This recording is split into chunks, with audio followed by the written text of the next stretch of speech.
বন্ধুরা, আজ 17ই ফেব্রুয়ারি। ঠিক 8,000 কিলোমিটার দূর থেকে দীর্ঘ 17 বছরের নির্বাসন কাটিয়ে আজ বঙ্গভবনে পা রাখলেন তারেক রহমান। কিন্তু সবাই যখন উৎসবের আমেজে মত্ত, তখন পর্দার আড়ালে এক নতুন খেলা শুরু হয়েছে। খবর আসছে তারেক রহমান প্রথম মন্ত্রিসভা হতে যাচ্ছে ইতিহাসের অন্যতম ছোট মন্ত্রিসভা। যেখানে শেখ হাসিনার আমলে মন্ত্রীদের বহর থাকতো বিশাল, সেখানে তারেক রহমান কেন মাত্র কয়েকজনকে নিয়ে সরকার চালাতে চাচ্ছেন?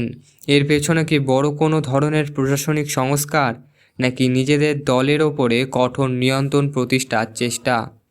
আজ আমরা এই নতুন মন্ত্রিসভার সম্ভাব্য সদস্যদের নাম, তালিকা এবং জামায়াতের ইসলামীর হঠাৎ বিরোধিতা কাতারে চলে যাওয়া পৌঁছানো রহস্য ফাঁস করব।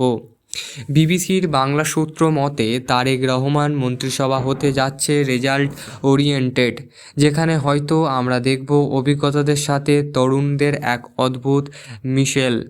মির্জা ফখরুল ইসলাম আলমগীর, শোনা যাচ্ছে তাকে হয়তো বড় কোনো দায়িত্ব বা এমনকি রাষ্ট্রপতি পদেও দেখা যেতে পারে।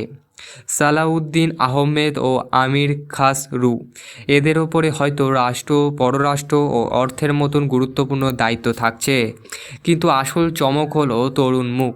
আন্দোলনের সময় যে ছাত্ররা রাজপথ কাঁপিয়েছিল, তাদের মধ্যে থেকে কি কেউ মন্ত্রিসভায় আসছে? তারেক রহমান কি চায় তারা সরকারের কবলে কেবল রাজনৈতিক দল নয়, বরং একটি স্মার্ট এবং জবাবদিহিমূলক দল হিসেবে কাজ করুক?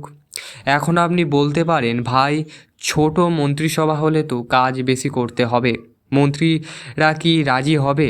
আসলে এটাই হলো তারেক রহমানের নতুন রাজনীতি, যেখানে পদ নয়, পারফরমেন্স শেষ কথা বলবে। আচ্ছা মামা, আপনি কি তারেক রহমানকে সমর্থন করেন? যদি সমর্থন করেন, লাইক, কমেন্ট অ্যান্ড সাবস্ক্রাইব করতে ভুলবেন না। তারেক রহমানের মন্ত্রিসভায় কারা, জামায়াত কেন বাদ পড়ল? বিবিসি বাংলার চাঞ্চল্যকর তথ্য। এক পাশে তারেক রহমান এবং অন্য পাশে একটি ছোট মন্ত্রিসভার গ্রাফিক। আমি এটা বোঝাতে চাচ্ছি ভিডিওর মাঝামাঝি, কিন্তু এই মন্ত্রিসভা কি পারবে জামায়াতের মতন শক্তিশালী দলকে সামাল দিতে? জামায়াত কি তবে রাজপথের কাঁপানো বিরোধী দল হতে যাচ্ছে? উত্তরের জন্য দেখুন আমাদের পরের ভিডিও। আশা করব আপনারা বাংলাদেশের নির্বাচন নিয়ে খুব টেনশনে আছেন।